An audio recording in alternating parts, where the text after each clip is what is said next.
In today's video, we're looking at everything you need to know about ARK Invest's Space Exploration and Innovation ETF, ARKX, listed on the CBOE Stock Exchange. Hi everyone, and welcome to the series on Exchange Traded Funds, or ETF investing, where I look into specific ETFs and show everything you need to know about the product offering before buying shares of the fund.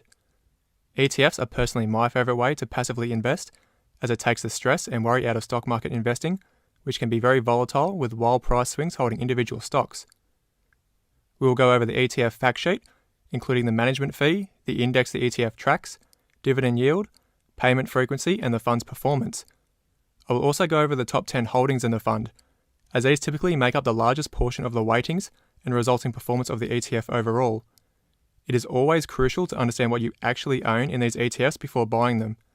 If there's any ETFs you are interested in and would like me to make a video on, write it down in the comment section below. ARKX is an ETF provided by ARK Invest, who own and operate the fund. ARK Invest are the ones who actually own the underlying shares in the individual companies. So when we buy shares in the ETF, we buy from ARK, who continually issue new shares in an open-end fund and not the individual companies inside the ETF. Now, ARKX aims for thematic exposure to space exploration, including orbital and suborbital aerospace, enabling technologies and beneficiaries of aerospace activities, such as agriculture, internet access, GPS, construction, and imaging.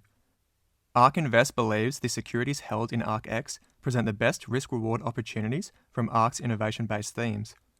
Now, ARK defines disruptive innovation as the introduction of a technological advanced or enabled new product or service that potentially changes the way the world works. ARKX doesn't track an index like passively managed ETFs, as it's an actively managed one, where the investment team at ARK buy and sell companies they believe will outperform the market returns due to their disruptive business model. The companies within this ETF can change over time, but typically there will be 40 to 55 companies held in the fund. The investment objective is long-term growth of capital that will invest at least 80% of its assets in domestic and foreign equity companies that are engaged in the fund's investment theme of space exploration and innovation. ARK's ETFs are becoming some of the largest ETFs in the world, offering exposure to some of the world's most disruptive companies. ARKX has a large appeal to investors seeking to build a long-term stock portfolio, including various market cap US and international stocks that will never have to be sold. To find the ETF in your brokerage account, you will need to type in the ticker code ARKX to bring up the options to buy or sell shares in the fund. The ETF doesn't actually pay any distributions or dividends, as it continually buys and sells positions with the aim to generate capital gains instead of income. It has a management expense ratio, or MER, of 0.75% per year, so for every $10,000 invested, it will cost $75 per year in fees. And this isn't a bill you have to pay immediately. It is automatically deducted from how much money you have invested in the ETF, so you never really notice anything being paid or taken out of your brokerage account. Now, since this ETF focuses on companies with high innovation in the space exploration industry, the sectors can range depending on what ARK selected companies are based in. The highest sector allocation is industrials at 47%, followed by IT at 21%, and consumer discretionary at around 13%. If you're enjoying this style of video, feel free to give it a like to let me know and subscribe for more. Now, when purchasing shares in an ETF, I like to have a basic understanding of the top 10 holdings, as these companies will have most of my money allocated to them, and they will end up driving the bulk of the fund's performance. So we'll quickly go over which companies are in the ETF's top holdings and what they do to make money. Trimble is a California-based company founded in 1978. Trimble's industrial technology solutions, with core technologies in positioning, modeling, connectivity, and data analytics, enable customers to improve productivity and sustainability in global industries, such as agriculture, construction, geospatial, and transportation. Trimble's mission is to transform the way the world works by delivering hardware, software, and services that connect the physical and digital worlds. Trimble makes money by selling its products and services to land surveying, construction, mapping, and government companies. Kratos is an American company headquartered in California. It specializes in directed energy weapons, unmanned systems, satellite communications, missile defense, training, and combat systems. Kratos is organized into 6 major divisions, including defense and rocket support services, microwave electronics, modular systems, public safety and security, technology and training, and unmanned systems. It makes money by selling its services to customers, including the US federal government, foreign governments, and commercial enterprises. JD.com is a Chinese e-commerce company headquartered in Beijing. It is one of the 2 massive business-to-consumer online retailers in China, by transaction volume and revenue, as a major competitor to Alibaba's run Tmall. It started as an online magneto-optical store, but soon diversified, selling electronics, mobile phones, computers, and similar items, which is the primary way the company makes money. JD.com has invested in high-tech and AI delivery through drones, autonomous technology, and robots, and possesses the largest drone delivery system, infrastructure, and capability in the world.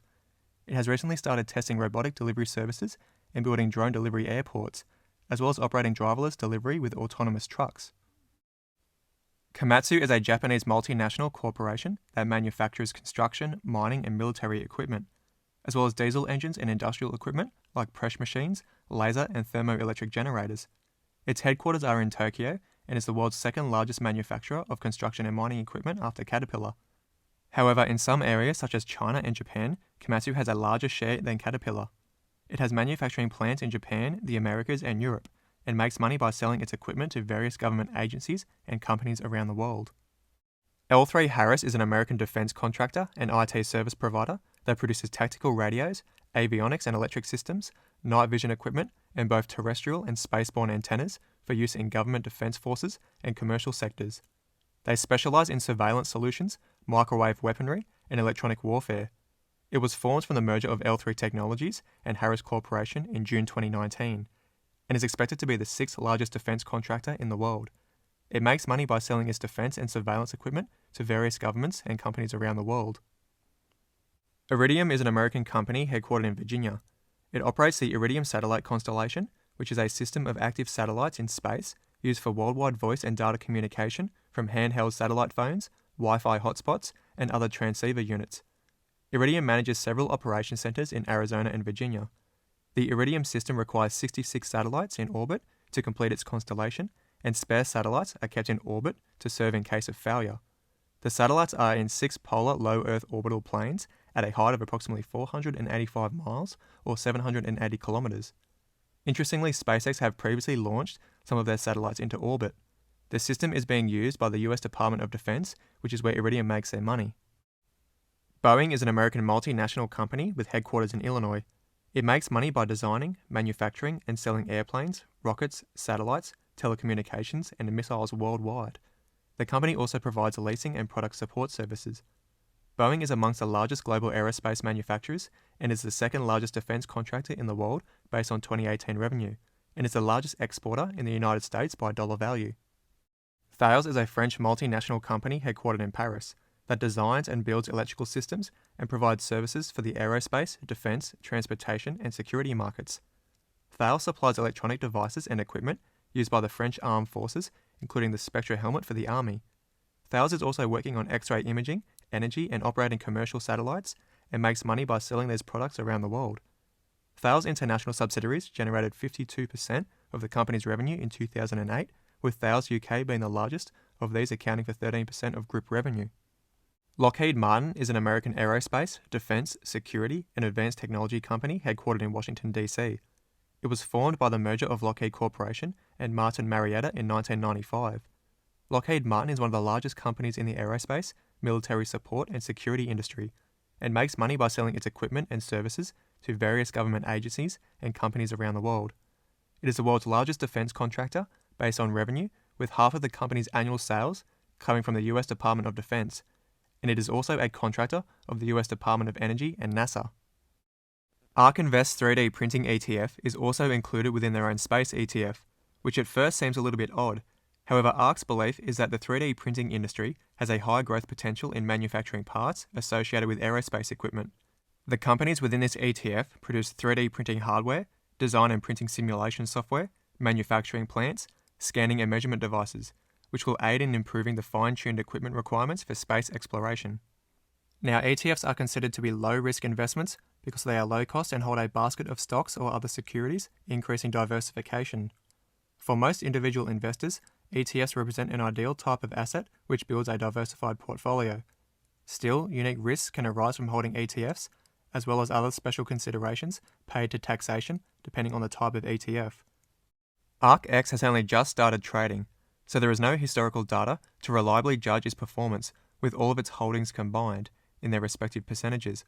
However, most of the individual companies inside the ETF have performed really well over the previous few years, which is a good sign initially.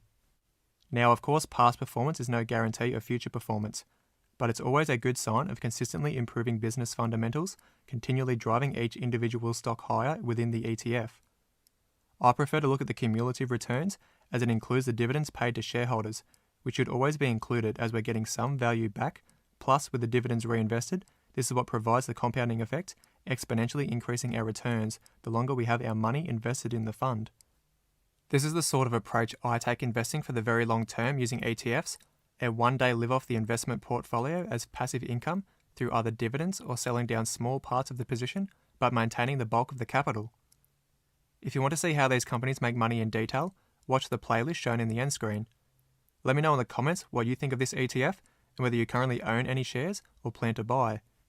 If you enjoyed the video, leave a like and subscribe to the channel for more investing and Tesla videos. Thank you for watching, and I'll see you in the next one.